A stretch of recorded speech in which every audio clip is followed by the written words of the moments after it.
السلام علیکم ناظرین، سلامتی ہو آپ پر جہاں بھی آپ ہوں۔ کیلنڈر پر آج دن میں تاریخ رہی 1 ربیع الاول، انگریزی تاریخ 28 ستمبر ہے۔ اپنے میزبان راہی حجازی سے انڈیا کی خبریں سنیے۔ RSS PFI سے بدتر جماعت ہے۔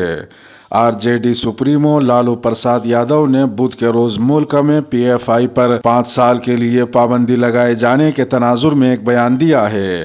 PFI پر پابندی کی بات کرتے ہوئے لالو پرساد یادو نے کہا کہ ایسی تنظیموں پر پابندی لگنی چاہیے، مگر سب سے پہلے RSS پر پابندی لگنی چاہیے کیونکہ RSS PFI سے بھی بدتر ہے۔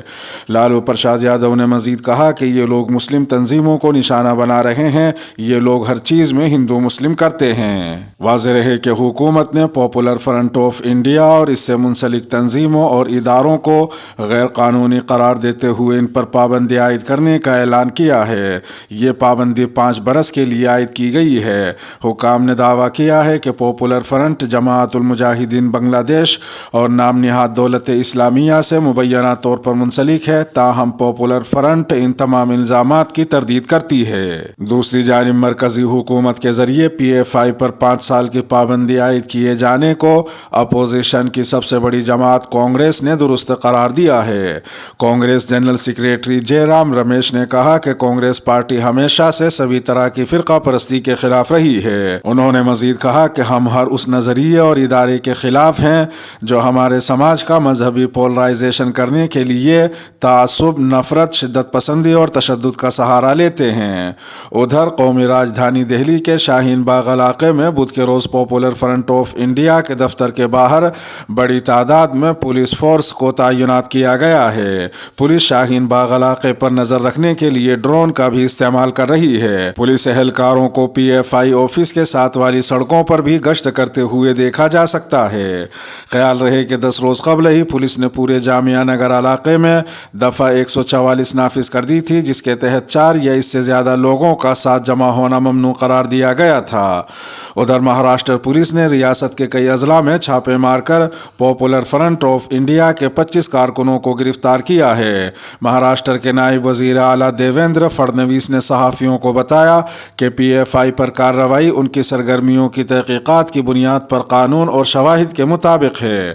انہوں نے مزید کہا کہ سماج میں تقسیم پیدا کرنے اور ملک کو کمزور کرنے کی کوششیں کی جا رہی ہیں۔ مہاراشٹر پولیس کے مطابق اورنگ آباد سے 14، تھانے سے 4، ناندیڑ، پربھنی اور مالیگاؤں سے 2 اور امراوتی سے 1 کو گرفتار کیا گیا ہے۔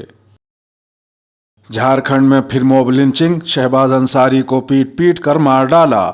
گزشتہ کئی سالوں سے ملک کے مختلف حصوں میں موب لنچنگ کے واقعات میں اضافہ دیکھا جا رہا ہے۔ جھارکھنڈ سمیت کئی ریاستوں کو موب لنچنگ کی وجہ سے سخت تنقید کا سامنا رہا ہے۔ اسی دوران جھارکھنڈ کے مانڈر میں ایک اور موب لنچنگ کا معاملہ سامنے آیا ہے۔ اطلاعات کے مطابق ایک مسلم نوجوان شہباز انصاری کا پیٹ کر قتل کر دیا گیا، جس کا ویڈیو کلپ سوشل میڈیا پر وائرل ہو رہا ہے۔ یہ ویڈیو ٹویٹر پر اشرف حسین نامی ایک نوجوان صحافی نے شیئر کیا ہے۔ روزنامہ خبریں، جہاں سے یہ خبر لی گئی ہے، وہ اس ویڈیو کی تصدیق نہیں کر رہا ہے۔ شہباز انصاری کے والد نے اپنے بیٹے کی موت کا الزام اس کے 2 دوست اوم پرکاش اور سوشانت نائک پر عائد کیا ہے۔ شہباز انصاری کے والد کی شکایت پر پولیس نے دونوں ملزمین کو گرفتار کر لیا ہے۔ پولیس ان سے پوچھ تاچھ کر کے قتل کی وجوہات کا پتہ لگا رہی ہے۔ گوشت پر پابندی، دوسروں کے حقوق کیوں سلب کیے جائیں؟ بامبے ہائی کورٹ نے 3 جین مذہبی چیریٹیبل ٹرسٹوں اور شہر کے ایک جین عقیدت مند سے سوال کیا کہ وہ پرنٹ اور الیکٹرانک میڈیا میں گوشت اور گوشت کی مصنوعات کے اشتہارات پر پابندی لگانے کی اپیل کر کے دوسروں کے حقوق کیوں سلب کرنا چاہتے ہیں۔ واضح ہے کہ 3 مذہبی چیریٹیبل ٹرسٹوں اور ممبئی کے ایک جین شخص نے ہائی کورٹ میں عرضی داخل کی تھی، جس میں انہوں نے دعویٰ کیا تھا کہ ان کے بچوں اور اہل خانہ کو اس طرح کے اشتہارات دیکھنے کے لیے مجبور کیا جا رہا ہے۔ عرضی گزاروں نے یہ بھی دعویٰ کیا تھا کہ حکومت پہلے ہی شراب اور سگریٹ پر پابندی لگا چکی ہے اور شراب اور سگریٹ کی طرح نان ویجیٹیرین کھانا بھی صحت کے لیے نقصان دہ ہے اور ماحولیات کو نقصان پہنچاتا ہے۔ اس عرضی کی سماعت کرتے ہوئے ہائی کورٹ نے اس پر سوال اٹھایا۔ چیف جسٹس دتا نے کہا کہ آپ یعنی عرضی گزار کیوں دوسروں کے حقوق سلب کرنے کی کوشش کر رہے ہیں؟ کیا آپ نے آئین آئین کی تمہید پڑھی ہے، اس میں کچھ وعدے کیے گئے ہیں۔ آئین کے آرٹیکل 19 کی خلاف ورزی کے بارے میں آپ لوگ کیا کہیں گے؟ عدالت نے مزید کہا کہ یہاں اسے دیکھنے کے دو طریقے ہیں۔ ایک عام آدمی کہے گا کہ ٹی وی بند کر دو، لیکن ہم اسے قانون کے نقطہ نظر سے دیکھیں گے۔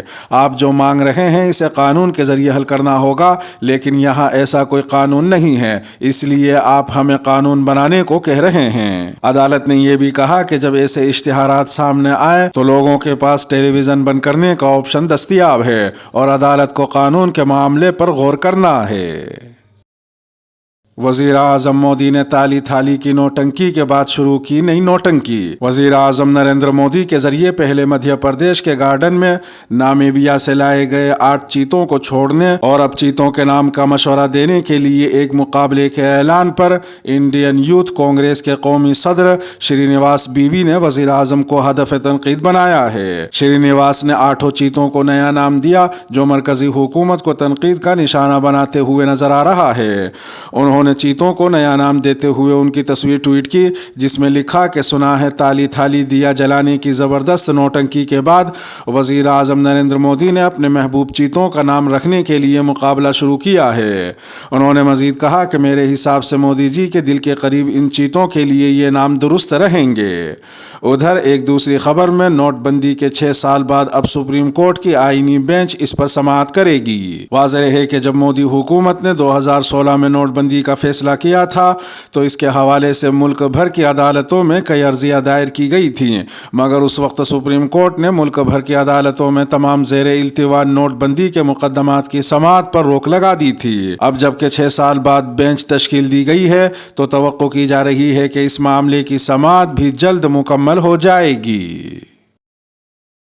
کیرالہ میں حجاب کی اجازت نہ دینے پر طالبان نے ترک تعلیم کر دی۔ تروونتناپورم میں ایک گرلز ہائر سیکنڈری اسکول کے سامنے زبردست احتجاج ہوا جہاں 11ویں جماعت کی ایک مسلم طالبہ کو اپنی تعلیم کا سلسلہ منقطع کرنا پڑا ہے کیونکہ انہیں اسکول میں حجاب پہننے کی اجازت نہیں دی گئی۔ مسلم طلبہ کی تنظیموں SIO اور MSF کی جانب سے اس احتجاج کی قیادت کی گئی تھی۔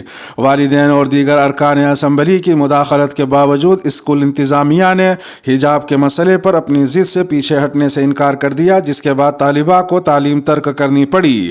طلبہ گروپس نے مطالبہ کیا ہے کہ محکمہ تعلیم اس اسکول کے الحاق کو ختم کر دے کیونکہ یہ اسکول دستور کے مخالف اقدامات کر رہا ہے۔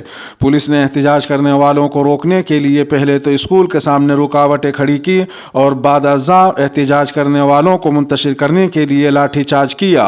ایک سماجی کارکن دیپا ایشور نے اس واقعے کے بارے میں بتاتے ہوئے کہا کہ طلبہ کے لیے ادارے کے قواعد کی پابندی کرنا لازمی ہے۔ انہوں نے مزید کہا کہ تعلیمی ادارہ مذہب سے وابستگی کی نمائش کرنے کی جگہ نہیں ہے، جبکہ ایک اور سماجی کارکن برندا اڈیگے نے کہا کہ اس اقدام سے اسکول انتظامیہ کے کٹر پن اور شدت پسندی کا اظہار ہوتا ہے۔ انہوں نے مزید کہا کہ یہ بات اہم ہے کہ سماج کے ایسے طبقات کے بچوں اور خواتین کو تعلیم کا مساوی حق دیا جائے۔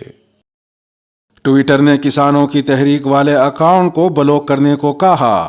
Social media plate form Twitter نے سوموار کو کرناٹک ہائی کورٹ میں کہا کہ مرکزی حکومت کسانوں کی تحریک اور کووڈ کی مبینہ بد انتظامی سے متعلق سیاسی مواد کے باعث صرف ان متعلقہ ٹویٹ کے بجائے صارف کا پورا اکاؤنٹ بلاک کرنے کے لیے کہہ رہی ہے۔ میڈیا رپورٹ کے مطابق ٹویٹر کی جانب سے پیش ہوئے سینئر ایڈووکیٹ اروند داتار نے دلیل دی کہ ٹویٹر کو پورے اکاؤنٹ کو بلاک کرنے کے لیے کہا گیا تھا، حالانکہ IT ایکٹ کی دفعہ 69A پورے اکاؤنٹ کو بلاک کرنے کی اجازت نہیں دیتی۔ یہ صرف ایکٹ کی دفعہ کے تحت انفارمیشن یا کسی خاص ٹویٹ کو بلاک کرنے کی اجازت دیتی ہے۔